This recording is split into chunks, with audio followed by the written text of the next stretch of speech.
Halo guys, mari kita tunggu ya teman-teman untuk hadir. Tapi ini saya lagi testing ya. Jadi IG Live itu ternyata bisa nge-share fotos gitu. Nah, jadi kita akan coba ambil topik yang di the latest post gitu. Jadi topiknya sebentar, ini saya lagi nyari nih postingan saya. Nah, ini dia ya. Chicken and egg problem, memulai bisnis itu supply dulu atau demand dulu gitu. Nah, ini this is the latest posting. Kalau teman-teman belum lihat, coba masuk ya, login ke akun @nataliardianto, see my latest post. Nah, jadi ya, ini this is like a really interesting topic. Dan kalau buat saya ya, ini terutama untuk entrepreneur yang masih baru memulai dari nol ya.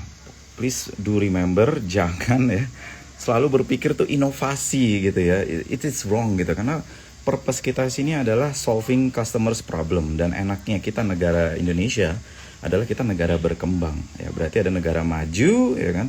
Jadi apapun yang dilakukan negara maju 5-10 tahun lalu ya, kita harus mengerjakan sekarang gitu. Jadi we're trying to solve problem. Jadi kerjakan sesuatu yang di sini belum ada, yang di luar sudah banyak ada. Mending fokus di situ aja. Nah, sekarang supply and demand gitu. Jadi mana yang kamu pilih? Nah, ya kalau saya udah clear banget itu, supply dulu gitu ya, tapi ada tapinya.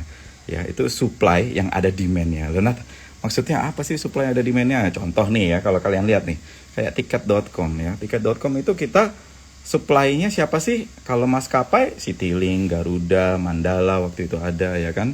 And AirAsia, Lion Air itu. Nah, itu tuh supply yang sudah ada demand-nya ya, sudah ada orang-orang yang sayang terhadap brand-brand tersebut. Jadi intinya adalah kita piggybacking on their brand names gitu. Kita nebeng brand-brand mereka. Kenapa? Ya karena saya ingat banget di tahun 2014 itu aja masih ada aja orang yang nanya, ini tiket situs penipuan nggak sih kayak gitu. Jadi takut sama tiket.com, takutnya mereka ini situs penipuan ya kan. Padahal ya kita sendiri 2014 itu berarti kita udah 3 tahun lah ya running the company gitu. Itu aja masih ada. Kenapa? Karena membuat brand itu lama dan susah gitu kan. Makanya kita nebeng di brand-brand yang lain ya, hotel ya kan, ya kita nebeng di brand-brand kayak Ayana, W ya kan, and Aston and so forth gitu kan. Karena banyak juga customer yang sudah tahu Aston. Nah, jadi ketika buka, oh ada Aston juga, mereka sudah nggak perlu mempertanyakan ini Aston bagus atau enggak ya, karena sudah ada awareness-nya kayak gitu ya. Nah, rahasianya adalah kita improve experience ya. Kalau teman-teman tahu ya, tahu nggak value proposition kita ya, waktu kita bilang ke investor tuh tiket.com pembedanya terhadap booking.com sama Agoda tuh apa ya? Pembedanya adalah metode pembayaran. Jadi tahun 2011 itu tuh ada riset ya, saya ingat banget itu dari Daily Social waktu itu.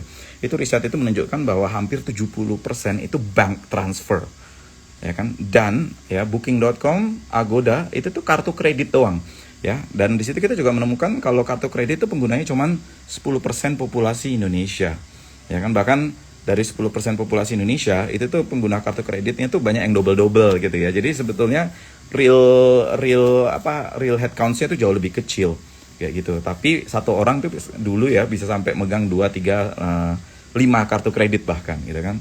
Tapi kalau sekarang kan BI sudah mengatur kan, kalau pendapatan di bawah berapa maksimum 2 kartu kredit. Nah itu, jadi premisnya tuh cuman gitu, karena we are trying to solve real problem orang yang pengen traveling tapi nggak punya kartu kredit gitu kan, dan dia tetap memang pengen pesan. Saya ingat banget waktu saya running my first company itu Urbanesia, itu tuh saya waktu booking Agoda, tau nggak apa yang terjadi? Disuruh fax kartu kreditnya gitu. Jadi saya pakai kartu kredit, tapi kartu kreditnya sendiri disuruh fax. Kenapa? Karena mereka takut fraud gitu ya.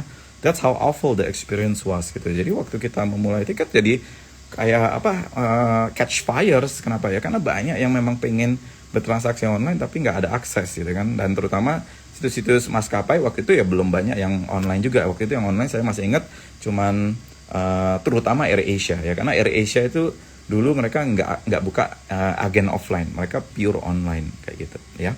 Nah itu ya, jadi strateginya ini adalah strategi Shopee. Ini saya di-share oleh head of marketingnya Shopee waktu itu, yang habis itu dia jadi CMO-nya Lazada ya kan, and now he's doing his own startup gitu ya. Jadi congratulations tuh Mas Mat namanya, Mas Mat Al-Katiri.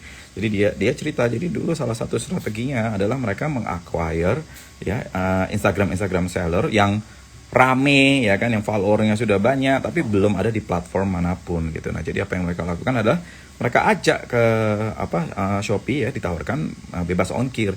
Jadi bebas ongkir itu waktu itu nggak berlaku untuk semuanya, hanya untuk partner-partner yang terpilih gitu ya kan. Nah, terus sellernya mau nggak? Ya pasti mau lah, karena ongkir ini yang biasanya ya, apalagi Instagram itu kan is not seller friendly sebetulnya, itu kan it's like a display and a showcase ya kan.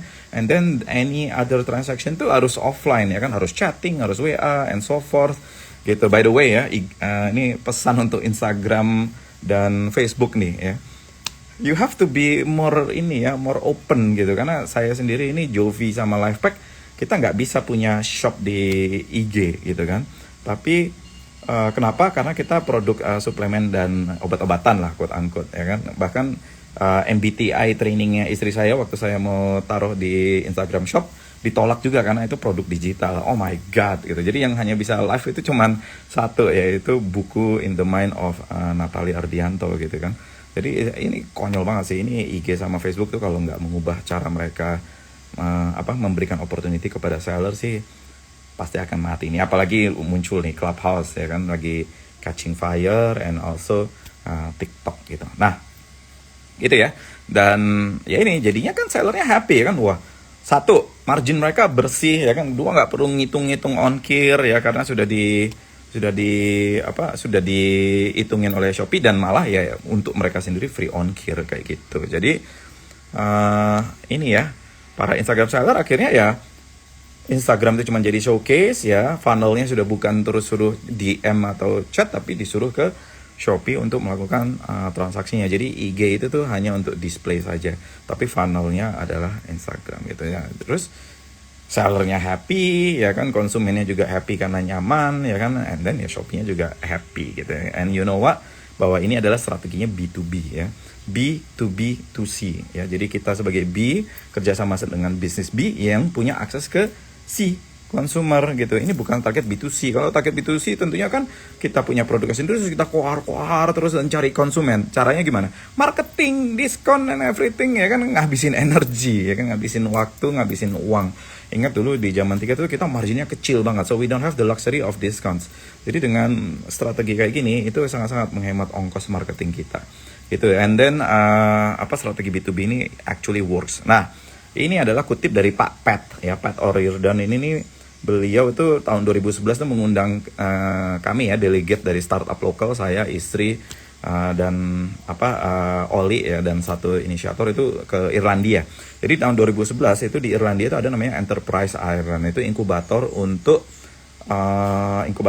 startup-startupnya di Irlandia. Nah, itu ya, si Pat bilang ya kan, 95% of successful startups are actually B2B ya, dan itu mereka udah running Enterprise Ireland for 25 years ya.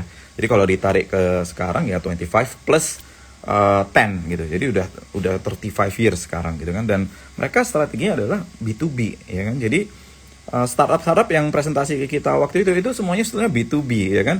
Mereka waktu masuk ke Indonesia kerjasama sama partner Indonesia ya, telkonya Indonesia dan lain-lain gitu. Jadi cepet dapat akuisisinya, karena kalau enggak ya, saya kerja sama misalnya orang Irlandia nih ya, perusahaan Irlandia kerja sama Indonesia, terus saya harus mengcapture market Indonesia ya kan, beriklan lagi, berini ya kan, habis energinya. Yang mereka lakukan adalah mereka kerja sama B2B dengan telco Indonesia misalnya ya kan, Telkomsel, nanti Telkomsel yang mempromote, bahkan ya kita melepaskan margin agak lebih besar, tapi biaya marketing dan lain-lainnya itu hampir zero ya, karena ditanggung oleh partner lokal kita gitu. Jadi mindset itu juga teman-teman harus coba mulai buka dan pikirkan ya, karena it's really important for us to be able to understand this kind of stuff gitu ya. Alright, so itu aja ya. Ini ada buku saya In the Mind of Natalie Ardianto. Silakan masuk ke shop kalau kalian tertarik gitu. Nah, nggak tahu ini ada pertanyaan nggak ya? Nah, ini saya gimana sih cara makainya nih? Halo semuanya ya. Monggo ya, kalau ada pertanyaan please do let me know. I will stay here for another 3 to 5 minutes gitu. Ya, dan jangan lupa beli buku saya. Alright. Nih, saya matikan dulu.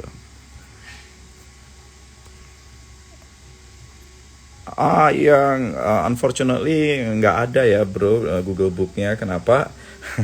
Karena publisher saya ini nih publisher tradisional gitu. Jadi mereka itulah saya sudah minta untuk boleh nggak ya saya taruh di Amazon, saya taruh di ini ya kan, nggak, mereka nggak mau. Takut di file di download terus dijadiin digital gitu. Jadi unfortunately memang tidak ada di Google Book dan lain-lain gitu.